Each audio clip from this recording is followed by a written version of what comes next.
Good afternoon, everybody. Pastor Jacob May, Christ Lutheran Church in Gordonville, Missouri. I hope you're having a great week. I know that there are a lot of changes that are taking place this week, next week, weeks to come with school starting. Some of your children are already in school. Some of you are gearing up for that change to take place. So I pray for good transitions. I pray for peace and a good start for the school year. The thing that's on my mind this week is security. And not the security in the sense of safety in schools or your homes, though that's important too. I've been reading a book by Mark Buchanan that talks about this a little bit.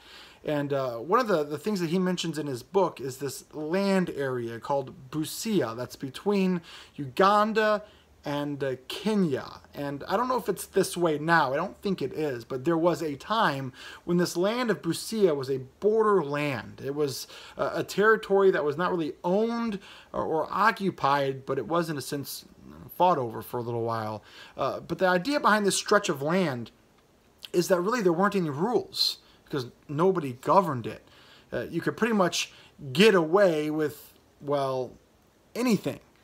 And now for me personally, this seems a little bit scary because why would I want to live in a land or be a part of a land or even go through a land where somebody could do something to me and it really wouldn't be investigated? I'd have no protection necessarily if I called for help. I mean, this is the kinds of things that would take place during this land.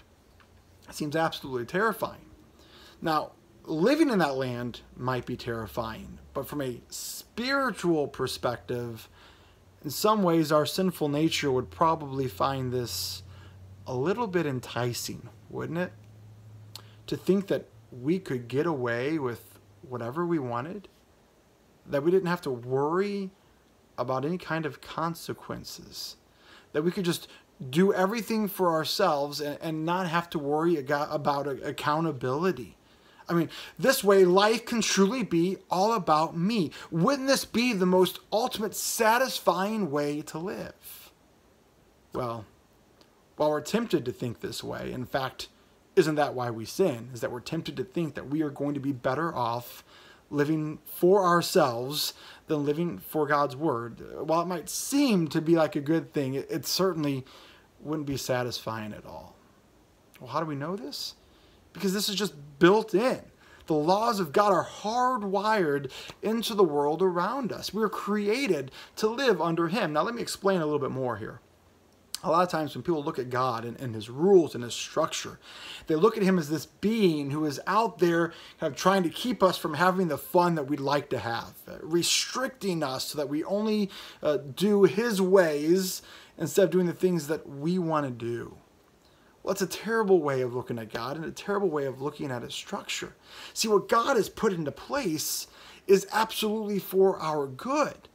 So He puts these laws there not to restrict us from having fun, but so that we know the best way that we can live under His rule, the best way that we can understand true joy. And it's also to protect us while we're living for Him. What do I mean by that? If I go out and take something from one of the stores, what are people going to do? Well, they're probably going to prosecute me, right? Because thou shalt not steal. Is that rule in place? Does God give me that rule to stop me from taking something that doesn't belong to me? Well, that's one way that God is doing that. But there's a second way God is actually helping me, and that I understand that law is for me as well. That somebody can't come and take my stuff. That I have this understanding that my stuff is mine and their stuff is theirs, even though it's all actually God's anyway. But I have that protection. I have that rule. And you can say the same things for all of God's laws and all of God's rules. For example, what if I was to, I don't know, start lusting or looking after other women apart from my wife? I mean, come on, it's only something that's going to impact me, right? It's just using my eyes. Well, that's completely untrue. I'd start to look at my wife differently. I'd start to look at women as a whole differently. As a husband, I wouldn't be fulfilling my responsibilities. I'd be showing myself as a poor father to my children. That's not our calling. In the same manner, that's not the calling for my wife, who is absolutely beautiful and gorgeous, by the way. Isn't to start looking after other men, but we are to be one, right? One in marriage. What God has joined together, let no man put asunder, right? This law is in place for our good, so that we are not going to do things that are going to disrupt this union that we both have. It's not going to entice us to maybe find a better way for our union to operate. Instead, we have this law, the rule that's here, so that we are safe, so that we are secure, so that we know the boundaries, and so that we can actually live a joy-filled life in the way that we were called to live, in the way that we were created to live. Does that make sense? So therefore, God has these rules in place to help us live the life that He's created us to live. We don't have to question it. We don't have to wonder what we're supposed to be doing.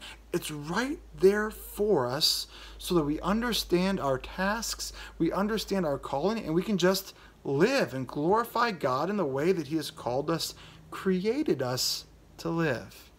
So kind of to brief summarize what I just said, God isn't up there trying to keep us from having fun. God knows the ways that are going to bring us the most joy in this life.